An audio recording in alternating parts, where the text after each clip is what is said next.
Welcome back to Only the Truth, a true crime podcast hosted by me, Maureen Meehan, as the author of the Mary MacIntosh series, as well as my dating series, 60 Dates in 6 Months with a Broken Neck, and the 2 sequels to that.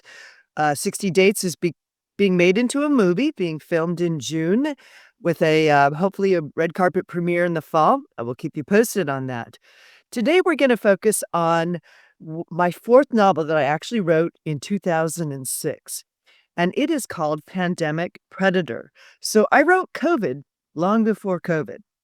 And what Pandemic Predator is, here is a copy of the book, authored in 2006. It's about a global pandemic that shuts down the world as a result of a serial killer deliberately infecting women with the H5N1 bird flu. The avian flu was a situation that happened in the 2000s, and it was a global problem, but not a pandemic like we saw with COVID. And I wrote this creatively as fiction, but I start Pandemic Predator in Sheridan, Wyoming, my hometown. And I have this serial killer who goes by several different aliases, deliberately infecting prostitutes around the globe. He hits almost every treasure around the world, finding a woman there, injecting her with the H5N1 bird flu, which ultimately kills her, causes a bit of an Ebola outbreak. What he does with this injection, and then he tattoos a little tattoo on her inner thigh. And this happens all over the world, from Machu Picchu to Romania to Italy to Greece, the United States, down through Central and South America, which of course is Machu Picchu. But in doing so, he finds sacred sites and leaves the victim there where this high trafficked places. So once this Ebola type of avian flu outbreak happens, it goes into a pandemic phase, shutting down the world. So I'm going to pivot to reading some of the reviews because I wrote this so long ago and such a prognostic book. This is January 28th, 2025, so relatively recently. A chilling medical mystery thriller. Maureen Ann Meehan's Pandemic Predator is a fast-paced thriller that flawlessly integrates medical mystery with a high-stakes search. As a deadly form of the avian flu spreads throughout the world, FBI profiler Dr. Jeffrey Plattenburg races to discover the truth behind a string of inexplicable breakouts. Meehan's rigorous research shines through, adding realism to scientific components of the plot while keeping a fast pace that keeps readers glued to the page. The novel strengthens its ability to mix sophisticated medical themes with gripping suspense as the investigation progresses, revealing a dark conspiracy with far-reaching consequences. Meehan brilliantly builds the tension. The addition of attorney Mary MacIntosh adds complexity to the story, providing a new perspective on the impending catastrophe. With its riveting mix of science, mystery, and thrills, Pandemic Predator is a relevant, gripping addition to the Mary MacIntosh series that will keep readers guessing until the very last page. Highly recommended, 5 stars. Next is by Alexis, February 6th of 2025, so just a month ago. The pandemic was scary enough, but imagine a killer using it to its advantage. When a brutally tortured woman is discovered on at the medicine wheel in the Bighorn Mountains above Sheridan, Wyoming, Mary MacIntosh finds herself pulled into a case darker than anything else she's faced before. As more victims emerge, the FBI steps in, and the killer always seems to be one step ahead. With the world in chaos, it's perfect time for a predator to strike. This book hooked me from the first chapter. The writing is sharp, the mystery is gripping, and the fear is noticeable. The blend of legal drama and crime investigation works perfectly, making you feel like you're solving the case alongside Mary MacIntosh. It's intense without being overwhelming, and enough to get you under your skin. What really makes the book stand out is how well it captures the paranoia of the pandemic, the isolation, the fear of sickness, and the feeling that danger is everywhere. The Wyoming setting, with its vast open spaces, somehow makes the story even more catastrophic. Pandemic Predator is a must read. It's chilling, addictive, and impossible to put down. If I could rate higher than a 5 stars, I would. This is by Stephen Finkelstein, January 28th. Ana Bontierre seems to have died from a version of the avian flu. However, does not account for the mysterious tattoo on her inner thigh. Now other victims are dying, seemingly in a similar way. This leads uh, entities like the CDC, the FBI, and WHO into the mix. With an FBI profiler adds a wild theory. He believes someone is purposefully infecting women with a virulent strain of this emerging virus. Suddenly, the world is in the grip of a rapidly spreading pandemic. Meanwhile, Wyoming attorney Mary MacIntosh has been hired by the Bontierre family. She must sort out whether this is really a pandemic predator or who the next target might be. Pandemic Predator by Maureen Amian is another novel in the legal thriller book series starring Mary MacIntosh, better known as Mac to her friends. This book may remind some readers of movies like Contagion or Outbreak.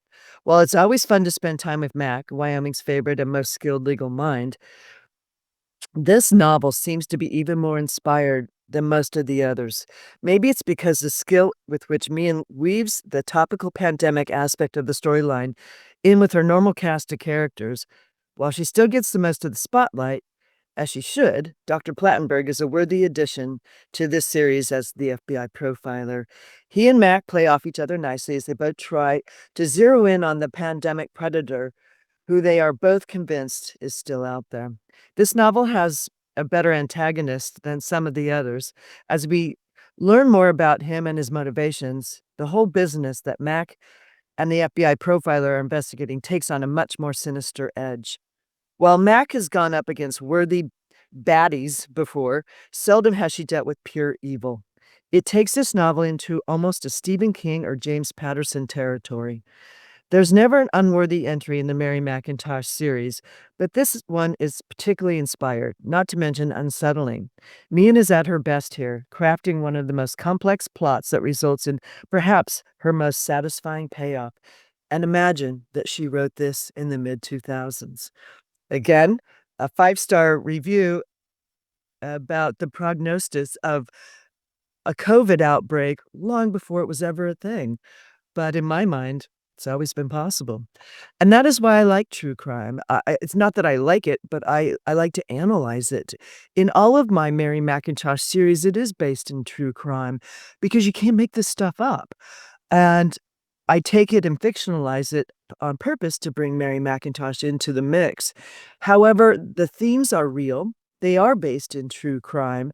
And that is why in January of 2025, we started Only the Truth, this true crime podcast.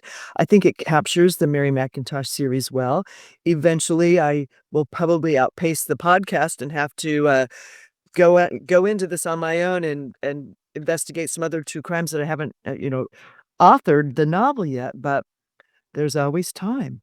So I'm going to read you a few excerpts from Pandemic Predator. Uh, Opening scene, chapter 1. Her 20-year-old body lay twisted in the center of Medicine Wheel, a circular alignment of rocks on the western peak of Medicine Mountain in northern Wyoming. Her long, thick, dark hair was matted to her scalp, caked with coagulated blood and other bodily fluids. It appeared that she had been raped or tortured for days before being set free from torment. Her lips, which had once been luscious and full, were grimy and speckled, as if she'd been forced to drink a cocktail of ground coffee and mud. Her face and neck were covered in odd-shaped purple bruises, giving the impression that she ruptured from inside out to escape the horror.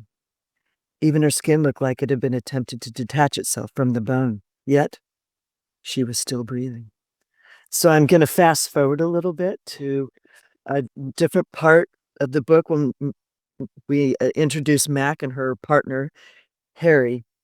Perched at the desk in downtown Sheridan at the law offices of Harrison and MacIntosh, attorney Mary MacIntosh stared blankly at a foot-high stack of pleadings in front of her. It was late October, and she was feeling the sense of change. The fall had been unseasonably warm, and the trees still had plenty of golden brown leaves clinging to their branches, which was unusual. Perhaps a winter storm was on its way. She took a sip of her strong black coffee and set her mug back down on the coaster at the edge of her desk near the phone. Normally, she was a morning person, but today she was not quite awake. She had a bad dream in the middle of the night and couldn't get back to sleep. She dreamed that she was on a trip to the Galapagos Islands and was staying overnight in Ecuador before boarding the cruise ship. In her dream, she was visiting a bird and butterfly aviary. Near closing time, she didn't hear the announcement that the gates to the aviary were being locked for the day, and she was trapped inside and couldn't get out. Birds were unsettled by her prolonged presence, squawking loudly and flapping their wings wildly over her head before dive-bombing at her. She tried to fight them off, but there were too many birds. She awoke from her dream in a panic. So that's kind of the foreshadowing of the bird flu that we're going to be encroaching upon in this novel. I'll skip to chapter 5. Bird watchers from around the world travel to Hong Kong for the annual bird festivals. Hong Kong celebrates a migration that occurs each winter to the Mai Po marshes, which are located on the outskirts of the city. This goes into discussing more about nature lovers and bird watchers, bringing this into a realm before we really get deep into this pandemic situations coming their way. Fast forwarding to a few chapters down the road. Headlines around the world read, "Fear of bird flu builds in Eastern Europe. Orders for bird flu drugs soar. Links found in bird viruses and the 1918 killer flu during World War I. Ripe to discover deals to boost Stiflu production." Stiflu is a drug that I made up fictionally in this book to help fight the avian or bird flu. It goes forward into using the CDC and the WHO to help find a cure to this bird flu that's spreading wildly across the world.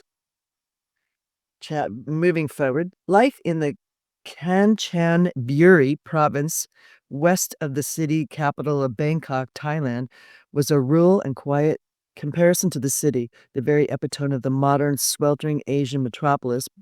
Bangkok is to Thailand what Paris is to France. Going on to find a sacred place in Thailand where the next victim is found. Fast forwarding to chapter 13. Now we switch to the antagonist, which one of our reviewers indicated was probably one of the worst antagonists in Mary MacIntosh history. Nikolai slept during the second leg of the train ride from Greece to Thessaloniki, which two places, the capitals of Greece formerly. When he awoke at the Greek city named by the Macedonian general in 316 BC, he felt much better. Either the rescue flu had worked, or he was so overly exhausted that sleep was the only remedy. Rescue flu is the other antidote to the bird flu that created fictionally in this novel. Fast forwarding. In the industrial office park in Moscow, Vladimir Chasovsky read the wire that he'd just received from Hong Kong. Patent broken was all it said. Vladimir knew that his time had come. He would be a very rich man by the end of the week. He called Nikolai on his cell phone. "Our time has come, my friend. Dr. Ito has caved in just as I predicted he would. Here is what I want to do." Vladimir detailed his plan for Nikolai in excruciating detail, and per Vladimir's protocol, Nikolai repeated the plan back. "You understand what I expect you to do, correct?" "I understand." "Then you're wasting your time. Get moving." Nikolai intended to get moving. However, he had a plan of his own. So those are two antagonists. The plot gets deeper. I had never been to Machu Picchu, and I assumed that you haven't either.